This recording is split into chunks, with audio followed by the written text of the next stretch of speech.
안녕하세요, 양스텔라입니다. 오늘도 함께 해주셔서 감사합니다. 추석에 받은 선물 세트를 중고로 대파는 일이 최근에 굉장히 많아졌는데요. 그래서 명절 테크라는 말도 나왔습니다. 연휴가 끝난 직후에는 중고거래 사이트에 거의 3분 간격으로 선물 세트가 올라왔고, 생활용품 세트부터 스팸이나 참치, 조미료, 견과류, 한우 세트, 곶감 등의 과일까지 종류는 정말 다양한데요. 대표적인 중고거래 사이트인 중고나라에서는 메인 화면에 추석 스팸 빨리 팔아드립니다 라는 이벤트를 따로 할 정도입니다. 실시간 중고거래 시세부터 스팸 시세 계산기까지 명절 선물로 가장 많이 주고받는 스팸의 중고거래는 굉장히 활발해졌는데요. 마트에서 구매하는 가격의 거의 절반 정도라서 요즘 같은 고물가 시대에 필요한 사람은 저렴하게 구입하고 필요 없는 사람은 현금으로 바꿀 수 있어서 서로가 윈윈하는 유용한 방법인 것 같습니다. 하지만 최근에 추석 선물 세트를 중고로 팔다가 제3자의 신고로 수십만 원의 벌금을 내는 경우가 굉장히 많아졌다고 하는데요. 기본적으로 의약품이나 음식 같은 경우는 중고거래가 안 된다는 건 아시겠지만 이 외에도 의외로 중고거래가 금지되어 있는 물품이 수십 가지가 됩니다. 오늘은 무심코 중고거래를 했다가 억울하게 벌금을 내야 할 수도 있는 중고거래 금지 품목들을 설명드리겠습니다.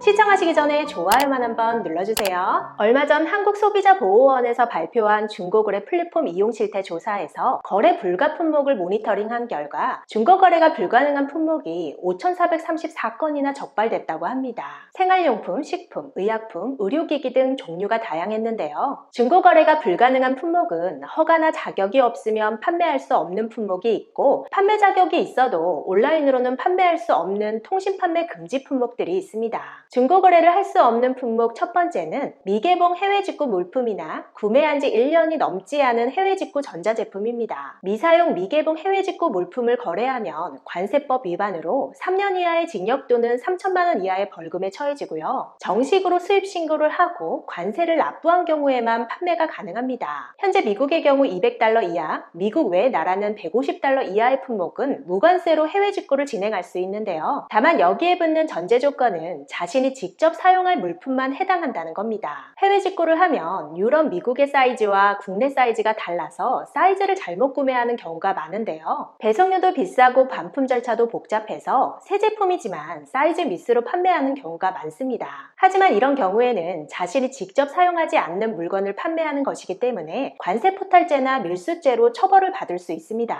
다음으로 전자제품은 이해가 되는데 1년이라는 기간이 붙는 건 조금 의아하시죠? 전자제품은 사용 과정에서 전파가 발생하기 때문에 혼선이나 간섭이 발생할 수 있습니다. 그래서 비행기에서 스마트폰을 비행기 모드로 하는 건데요. 국내에서는 전파법에 의해 이러한 전파의 혼선이나 간섭 등의 전자파 영향을 방지하기 위해서 정부에서 국내 판매 제품들을 미리 테스트해보고 해당 제품에서 나오는 전파가 다른 제품을 방해하지 않고 반대로 다른 제품으로부터 방해받지 않는다는 전파 인증을 받습니다. 하지만 요즘엔 전자기기도 해외 직구를 많이 하는데 2020년에 이런 전자기기 전파 시험 성적서를 위조한 제품이 1,700개나 적발된 적이 있었습니다. 우리나라는 미국과 협정을 맺고 미국 시험소 전파 인증은 우리나라와 동일하게 인정해주는데요. 약 8년 동안 중국에서 거의 그대로 시험 성적서를 위조했던 겁니다. 적발된 업체가 381개나 됐는데요. 그 당시 이 업체들의 1,700여 개 제품들이 모두 적합성 평가 취소 처분을 받았고요. 마찬가지로 중고로 거래해도 전파법에 의거해서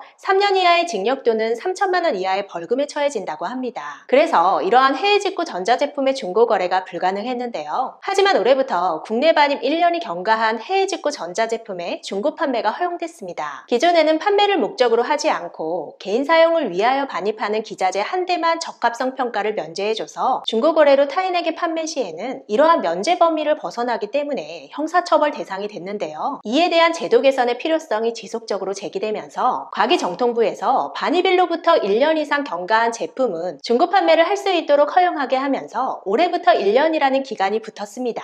다음으로 한국소비자원에서 조사한 중고거래 불가 품목 중에서 압도적인 1위를 차지한 품목은 바로 추석 선물로도 많이 주고받는 홍삼 등의 건강기능식품인데요. 홍삼 외에도 유산균, 비타민, 루테인 등 건강기능식품은 건강기능식품에 관한 법률에 따라 건강기능식품 판매업 영업신고를 해야만 판매가 가능합니다. 중고나라든 당근마켓이든 홍삼이나 비타민, 유산균 아무거나 검색해도 여전히 쉽게 찾아볼 수 있는데요. 중고 판매뿐만 아니라 무료 나눔도 역시 불법입니다. 적발 시 5년 이하의 징역, 5천만 원 이하의 벌금을 물게 될 수 있는데요. 건강기능식품과 마찬가지로 의약품 의약품도 당연히 안 되겠죠. 한약을 포함해서 의약품은 규제가 더 강한데요. 약사법 위반으로 5년 이하의 징역이나 5천만 원 이하의 벌금에 처해지고 영업신고를 했더라도 온라인 판매는 불가합니다. 기존에는 파는 사람만 처벌 대상이었지만 지난 7월 21일부터는 의약품 불법 구매자에게도 과태료 100만 원이 부과됩니다.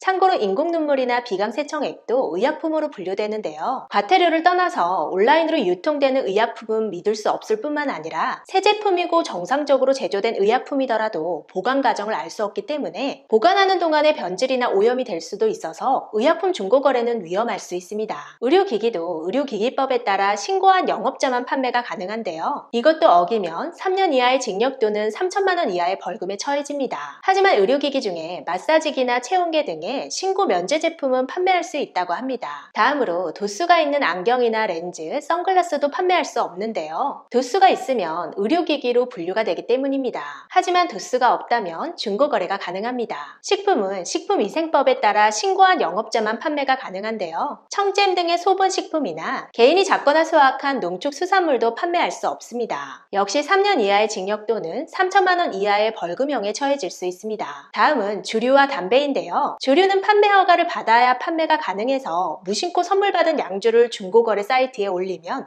3년 이하의 징역이나 3천만 원 이하의 벌금을 받을 수 있습니다. 담배도 담배사업법에 따라 소매인만 판매가 가능하고요. 미성년자 대상 거래 방지를 위해 온라인 판매도 불가능한 품목입니다. 무료로 받은 화장품 샘플도 중고거래가 활발하지만 샘플은 판매 목적이 아닌 홍보나 테스트 목적으로 제공하는 거라서 화장품법에 의해 1년 이하의 징역이나 1천만 원 이하의 벌금에 처해질 수 있습니다. 이외에 헌혈증은 양도만 가능하고요. 쓰레기 종량제 봉투, 요류, 군복, 정부 지원 생필품, 지역상품권, 문화누리 카드 같은 바우처 등도 판매가 불가능하고 마지막으로 짝퉁이라고 하는 가품 거래도 상표권 위반으로 처벌받을 수 있기 때문에 오늘 설명드린 중고거래 금지 품목들 참고하셔서 좋은 뜻으로 중고거래 했다가 황당하게 피해 입는 일 없으시길 바랍니다.